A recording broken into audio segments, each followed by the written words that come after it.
Okay, sorry, we'll take two. Um, the point of this video is to just talk about stuff that we've gone through in the last year with Evelio.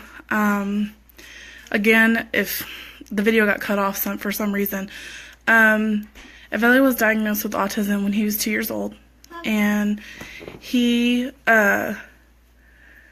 been showing aggressive tendencies since then. Aggression's not anything new. The struggle now is that his aggression and his acts are much more severe than they were when he was 2, obviously. Evelio is 9.5. He'll be 10 in September. He is 4 foot 8 inches tall and weighs 111 pounds. He's a big boy. Most people are surprised when they find out how old he is if they don't already know him, because he's so big and strong.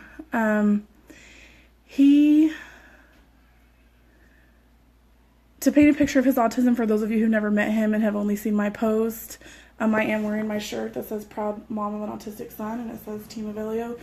And I am proud to be his mom. I wouldn't want anyone to conclude that I don't want to be his mom. It's just that people who don't live the struggle every day don't understand what it's like. So I'm just trying to paint you a picture. To start, all of this whole journey, the fight with insurance, started about a year ago. I know a lot of you remember what happened, but I'm going to go over it again, even though it sucks. Last July, I graduated from Western Grammar University with my bachelor's degree, which was a huge deal. If anybody knows me, it was a big deal for me. My husband and I had been planning to go to my graduation ceremony since, I finally was about to graduate. We weren't going to miss it. I didn't get to graduate high school. I dropped out. I had Evelio when I was 16, so I didn't go to school anymore. And so when I found out I was going to graduate college, I didn't want to miss it. So well before my graduation, months before, we had spent about $800 to $900 on tickets to fly to Salt Lake City, Utah for one night, and that was it. I didn't want to leave for longer than that because I didn't want to leave Evelio for that long. So we booked the tickets well in advance. Leading into July, there was an increasing incidents of aggression. There was an incident on the 13th of July of last year where my mother was watching my son and my daughter while I was at work, and I got a call saying that Evelio was attacking everybody. And when I got home, it ended up being pretty severe at the time, what I thought. My mom had about 7 big, huge bite marks that were already bruised and bleeding on her arm. My daughter had 1 bite mark on her leg, but it was swelled up like a baseball. It was huge. And my nephew had 2 bites on his arms. At that point, my mom left my house and went to the police station to file a report, originally in hopes to get documentation, because I had still been trying to get services for my son for a while, which are scarce in Oklahoma. And police came out and they said they would work with us on getting a placement. The same night, the chaplain at the Duncan Police Department were saying that they were going to help. The next morning, we had contacted Shadow Mountain Behavioral Health Center in Tulsa, who have an inpatient autism program as well as a inpatient crisis intervention program. And I talked to the lady, and I made sure that I told her that he is nonverbal and low functioning and autistic. And she said to bring him, that they could probably help him, and to bring a suitcase because he'd probably be admitted and that kind of thing. So my husband and I drove 3.5 hours to Tulsa, Oklahoma on the 14th of July and started the evaluation, just to be told that they could not treat him because he was too low functioning and he couldn't speak. And these were things that I had already told them on the phone, but, you know, we went for no reason. So we went back home and we talked about my graduation and the fact that I didn't want to miss it, and I didn't want my husband to miss it, because without him I wouldn't have been able to finish school. So my mother-in-law said that she would keep the kids for us because it was just one night. So we flew out to Salt Lake City, Utah on the 15th of July with my dad, and we got there, slept a few hours, went to a little party called a student mixer, frequently checked in with Carrie to check on the kids who were doing great. And then the next morning I went to my graduation. As soon as my graduation was over,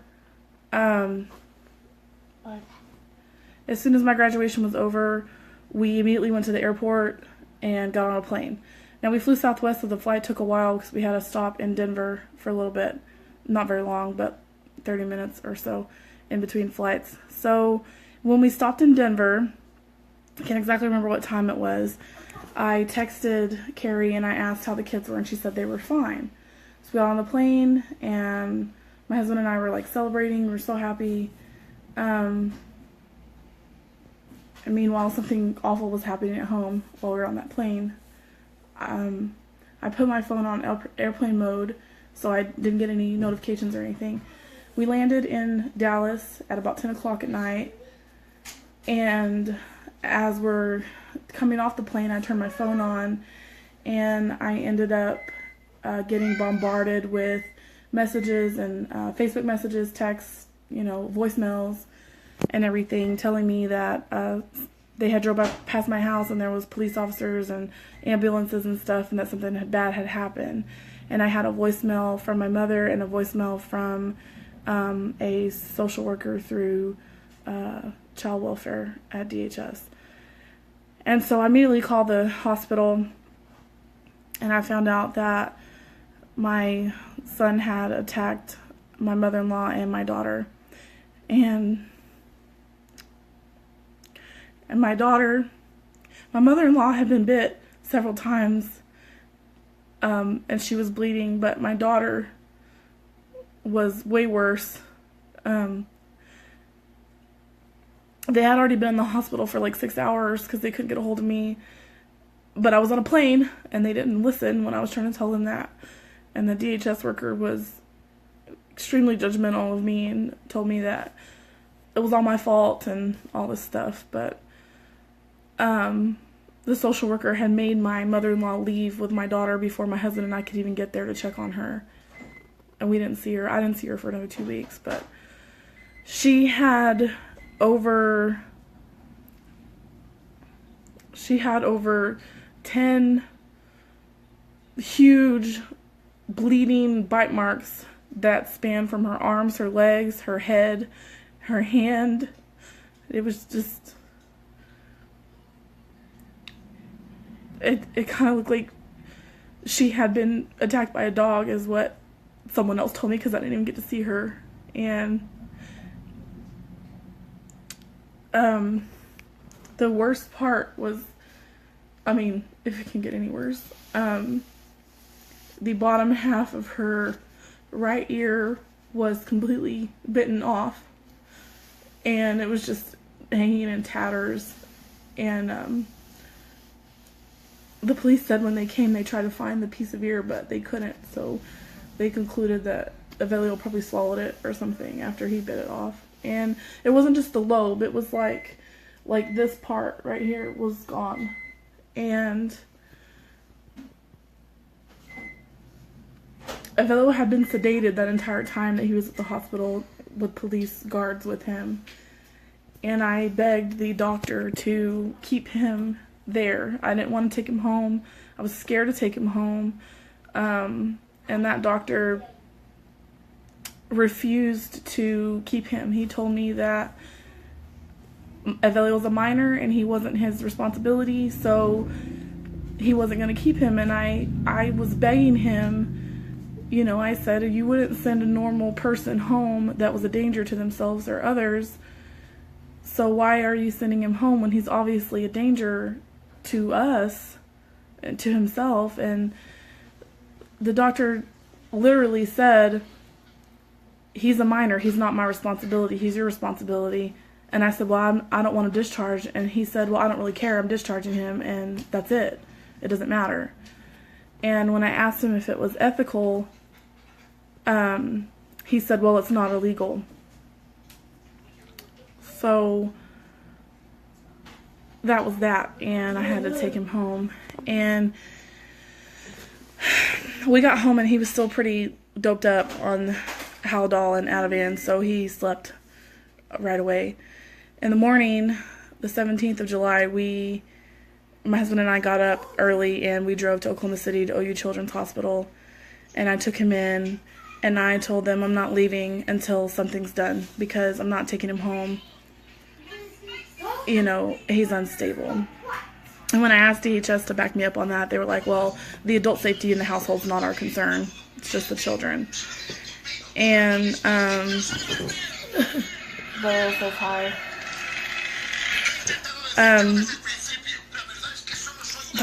That's super loud. So anyway, we get there, and I'm begging them, telling them I'm not leaving. So they went ahead and admitted him, and we were there for 5 weeks. And the main reason we spent the whole 5 weeks is because every time they tried to discharge him, I threw a fit. Because it was not fair to discharge him with no kind of services. This entire time, I wasn't allowed to see my daughter without child welfare's permission. So that started the entire process of fighting with Sooner Care.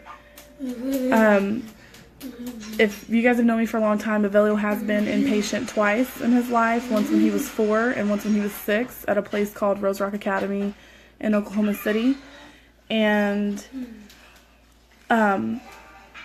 he got into those places fairly quickly. The first time he was admitted the same day as our admissions appointment, and the second time it was 2 weeks after our admissions appointment that he was admitted. There was no problem. Well, this time, Rose Rock had closed down. So there's no longer any kind of facility that will take Avelio inpatient and treat him.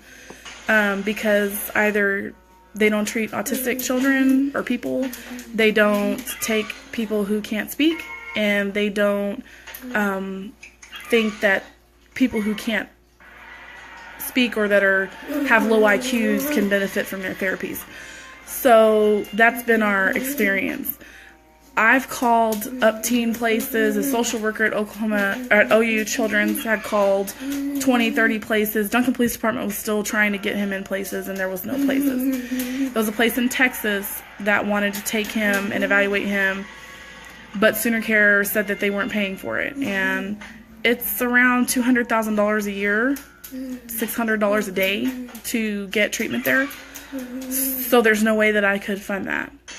So there was social workers, doctors there, Duncan Police Department, myself, and a lawyer from Oklahoma Disability Law Center working on this with Sooner Care. And we got nowhere. OU couldn't find a reason to keep him anymore, so they discharged him without a plan. The only plan was, here, go get evaluated at this counseling office in Duncan. So that's what we did. The counselor said that she didn't feel like she could service him because he was too unstable, his aggression was way out of control, and that she recommended inpatient treatment. And, you know, she sent that to Sooner Care. Sooner Care said, well, then go to this person, go to this other specialist. And mind you, to paint a picture, by this time, we had home documentation for me, we had school documentation, we had police documentation, we had all the incidents that happened in the hospital at OU. We had an evaluation done by a psychologist and an evaluation done by a licensed counselor, all pointing to this kid's unstable, they're in crisis, he needs to go inpatient, and Sooner Care continued to defer the case and say that he didn't qualify or he needed to do outpatient therapy, which was not even an option. So at this point, I'm really tired, and I'm like, you know, obviously we're not getting anywhere. They're not going to do it. We set up treatment through Taliaferro Community Mental Health Center. It's based in Lawton, but they do Duncan appointments once a month. So,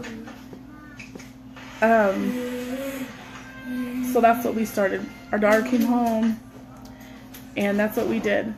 Now, Sooner Care brought up recently that he does get services. He sees an advanced nurse practitioner at Taliaferro, and that is true. However, these appointments, this is how they go. We go in, Evelio's screaming, kicking the walls. He doesn't like doctor's offices. He doesn't like to be anywhere besides home or McDonald's. So he's not going to go anywhere else. So he's throwing a fit and screaming and crying and kicking me, hitting me, throwing chairs, pulling stuff off the wall while we're waiting. They pull us in as fast as they can. I talk to a nurse practitioner on a screen because she's in Lawton still. The nurse is trying to keep Evelio quiet enough to where we can decide if we're going to keep the meds the same or change them. That's really the only reason we go. It's for medication management, and that's it. They don't do anything therapeutic with him. There's nothing they can do. 99% of therapy consists and depends on talk therapy, and Evelio cannot talk, obviously. So, those are our appointments. In March of this year, I'm sorry this is so long. In March of this year, I was at parent-teacher conferences in Lawton, and I get a call, and when I answer, all I can hear is screaming. That's it. Screaming and crying. I'm trying to ask, what's going on? What's going on? And I hear my friend's daughter screaming, he's hurting my mom, he's hurting my mom, and she's crying and just screaming for help. And she called me because she didn't know what else to do. She was 8 at the time. So I hang up and I call the police department. I call Duncan Police Department, and as soon as I gave them my address, they knew exactly why they were coming out. The dispatcher cut me off and was like, I know who it is, we're sending someone right now. I ran out of my school building and got in my car and did 90 miles an hour the whole entire way to Duncan with my emergency flashers on. And I got here, I pulled up to my house, and first thing I see is a bunch of cop cars.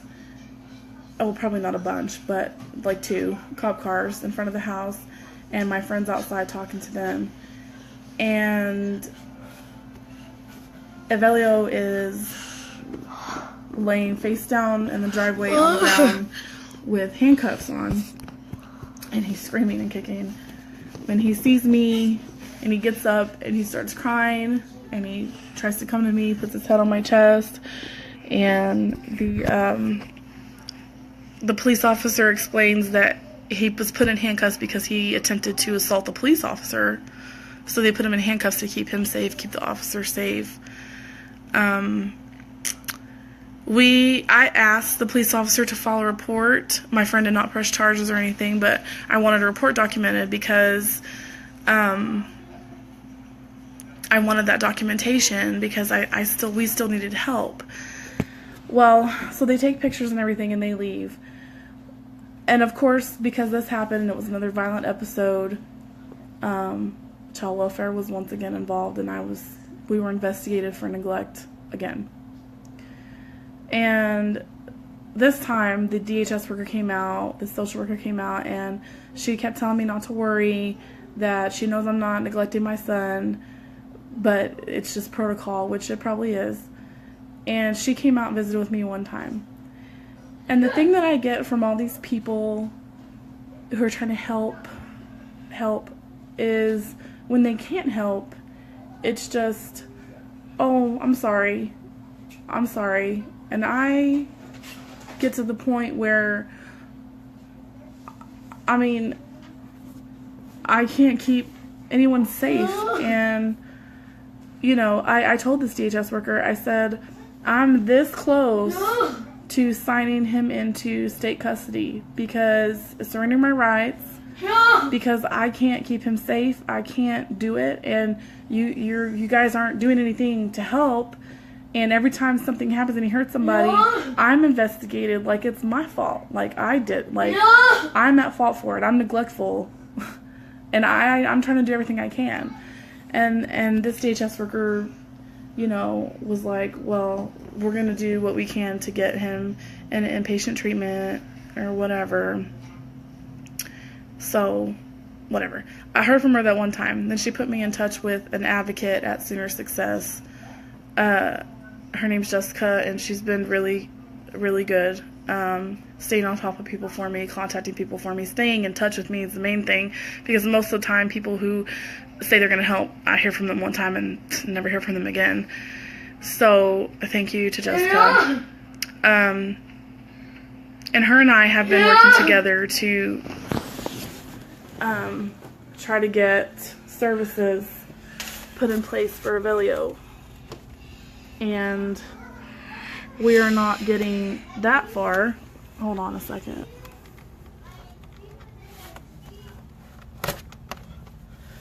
Alright. Break time. I'm putting the phone down. The computer's not working. Hold on.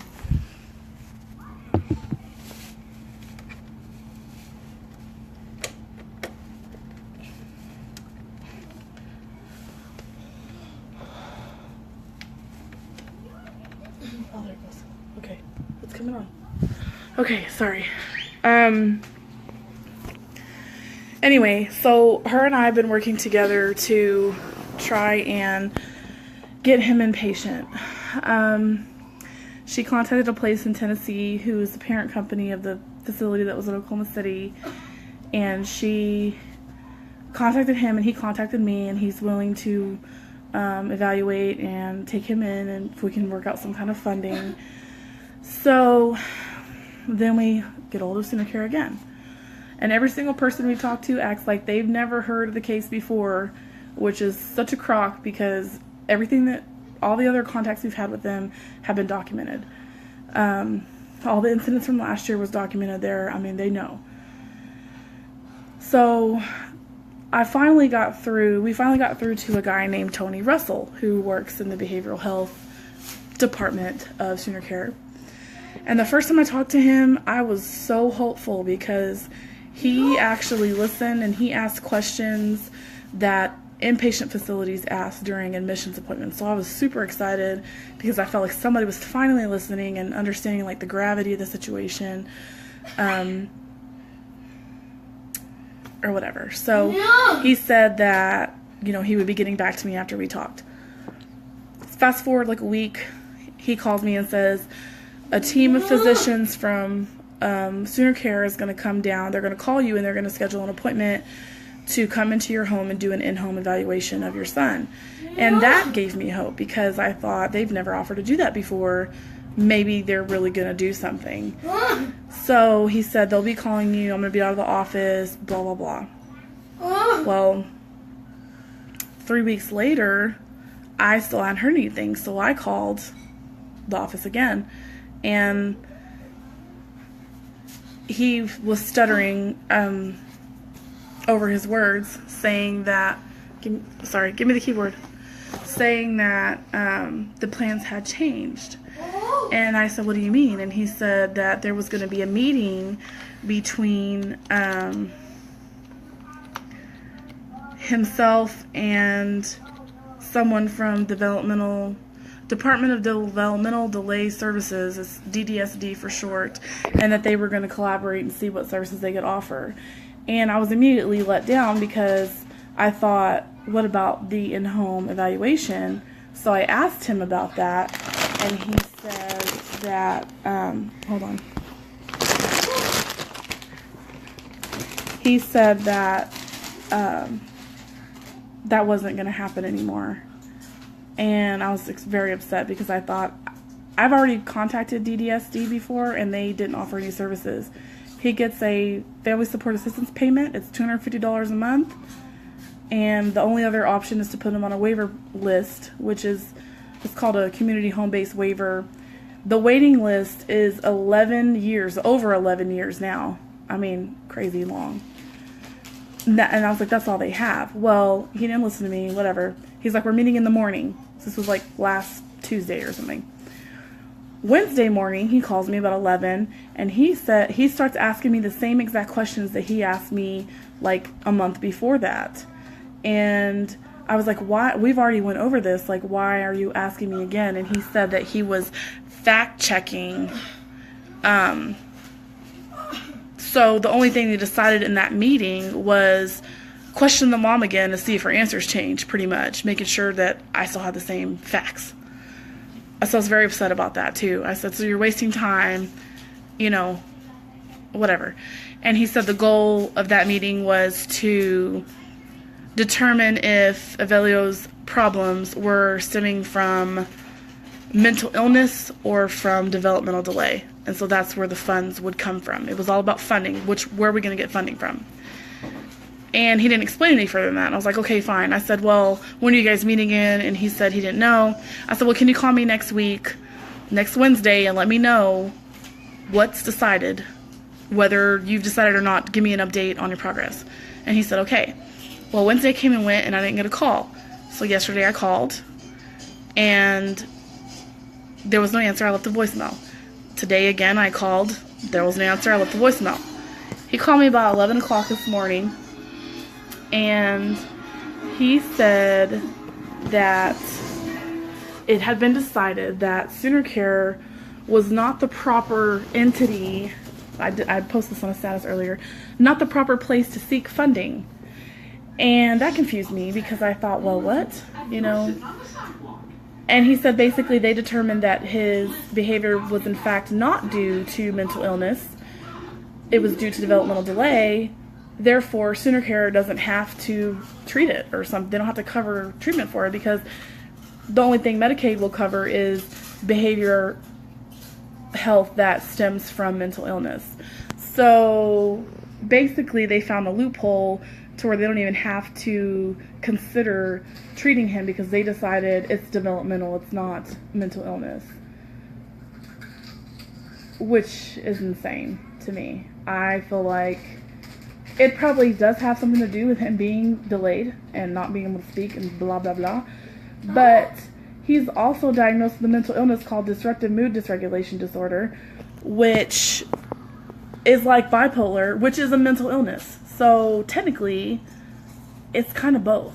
But, you know, who am I? I'm just the mom. I don't know anything, apparently, to them.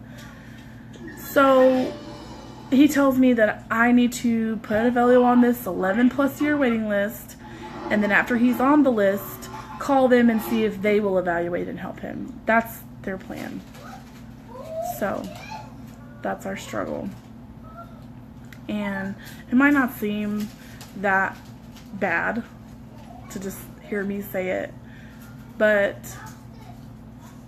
being here every day, I'll just list some of the things that he's done in the past couple of months. Let's see, there's a big hole in my wall. There's a broken screen door in the back.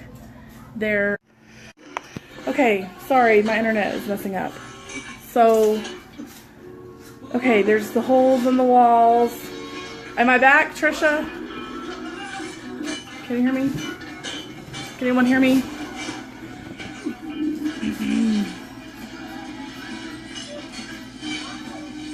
Anyone there? It says it's going. Is it going?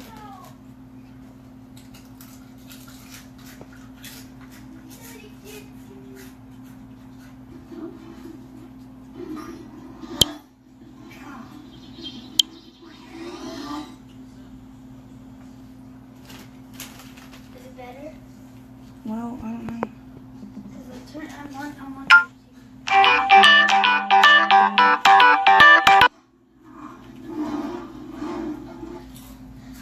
Well, it says I'm rolling, so okay. Sorry, it's the internet.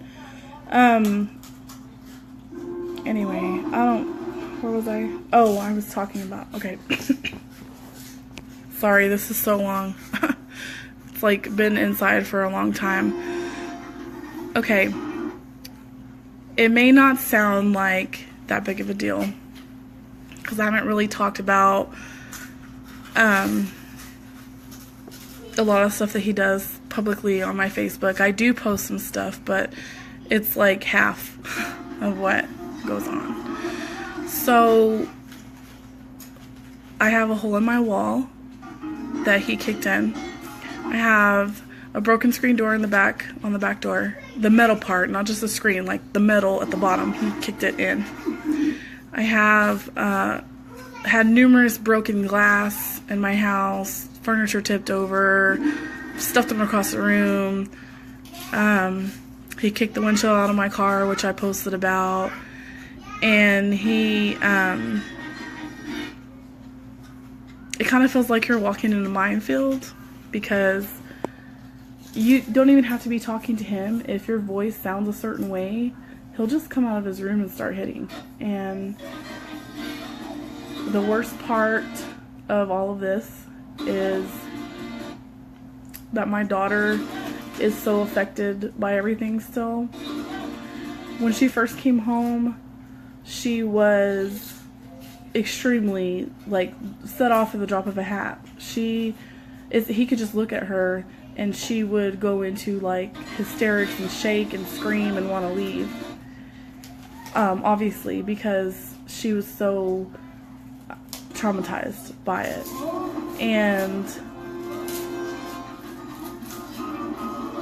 And now, even now, he can make one sound like he's angry, and she is back to that frozen deer in the headlights, crying, "He's gonna get me, mommy. I want my daddy. I want to leave. I want to leave. I'm scared." And it's not just a little bit of crying, it's hysterical, screaming, crying. And when that happens, she'll come and she'll sit by me and she'll say, you know, "Bubba's gonna bite my other ear off," and, you know, what do you tell her? She was 3 when that happened, and she turns 4 on Wednesday, and I don't know what to tell her, and I don't know how to keep her safe. She's not here right now. She's at her Nana's house, and I don't know how to help her. I don't know how to get her through this when I can barely get through this. And the feeling of waking up every day and wondering if it's going to be a good day, or if you're going to get beat up or bitten, or, you know, it's exhausting and it's not fair. And I realize that my son's my responsibility. Yeah, he is. He's my son. But at the same time, you can only take so much. You can only fight so hard. And so many people just say to be strong. Just, that's their go-to. And it's probably because they don't know what else to say. That's just their thing, is be strong. And the problem is that you can only be strong so long before you just break. And to me, I don't know how to be strong anymore when there's no help and there's no assistance. And the feeling of begging someone, literally begging someone to do something and to help. You're in such a vulnerable position already, and you feel weak and pathetic, and then for them to see you that way and then turn around and not do anything and walk away, and it just, what do you do? And I feel like I've said this so many times to so many people that, you know, I don't know why I keep having to say it. And a lot of people say that they, you know, "Oh, let me know what I can do." And really, there's nothing. My coworkers, people you know, tell me, what can I do? I want to help. And you really can't. You really can't, because there's nothing you could do besides take him out of my house. And that's a whole nother struggle, the guilt of saying that you don't want your son in your house. And it's not that I don't want him in my house. It's that it's dangerous to have him here, because when he gets upset, you know, you don't know what's going to happen. And you don't know if this time it's going to be even worse than the last time. Or you get to where you don't even call the police because they're not going to do anything. And the police feel bad for you. Yeah, they do. Every time I've had a police officer come out here, they've been very sympathetic. It's usually the same one. At least one of them is the same. His name's Officer Branch, and he's been out here more than once. And he is always so sympathetic, but there's literally nothing they can do. And, you know, I just felt like I needed to make a video and, like, I don't know. I don't even know what it's going to accomplish. I just wanted to, like, really have the chance to say everything without trying to focus on typing it out, and people hardly ever read everything through anyway. And it, you know, to the people who sit and judge and they say, well, you know, I had someone message me saying that they didn't feel sorry for me because I should be trying to help my son. And I'm like, obviously you don't know me or him or follow anything that I've done, because if you had, you would know that I've been trying to help get my son help, and I've been turned down from everywhere that I've gone to. And, you know, some people say, well, you're just focusing about you. You keep saying you can't handle it. Well, what about him? He's having a hard time. I know that he's having a hard time. I know that. But it's because he's having a hard time that he's having these outbursts. That doesn't mean that it's okay. It doesn't mean that you should just deal with it, because someone's going to get hurt. Obviously, someone already got hurt. So, like, badly hurt, you know? And you just don't know it until you live it, until you're around it. And if you've been on the receiving end of one of his aggressive outbursts, you're going to understand. And then if you do that every single day and get hit and kicked and bit and headbutted and all kinds every single day, you would be in the same boat as me. Be like, why are these people seeing this happen and not doing anything about it? And it's things like this that drive people over the edge. And I say that because that edge is awful close. It's awful close. It's every day it's a little closer. Every attack it's a little bit closer. There's no one there. There's no guardrail. There's nothing. It's just the ledge and the abyss at the bottom, and there's no one there to intervene. And it's like every day you're pushed a little farther and farther and farther and farther, and people just stand by taking pictures of you going to the edge. Like, that's how it feels, that you're so desperate for assistance that, you know, you put yourself in this position where you look absolutely insane because you think that, you know, if I show them how I truly feel inside, they're going to do something, and then they don't. They just say, well, it's not my problem. It's not my problem. So that's where I am right now. And I can't tell you how many times that I've gone to work and had to wear long sleeves to cover my bruises. Like, I've been beat by my husband or something. Like, because people ask questions, and I don't want my students to ask questions and me have to explain all of that, because they don't need to know. They don't need to know that kind of stuff. But so I just cover it up and hide it. And I even did that when I worked at the nursing home as a certified nurse aide. I would come in and I would have tons of like bruises up and down my arm, and people would ask me what happened, and I'm like, it's a long story, and it is. But how do you tell people that your son abuses you? Because he's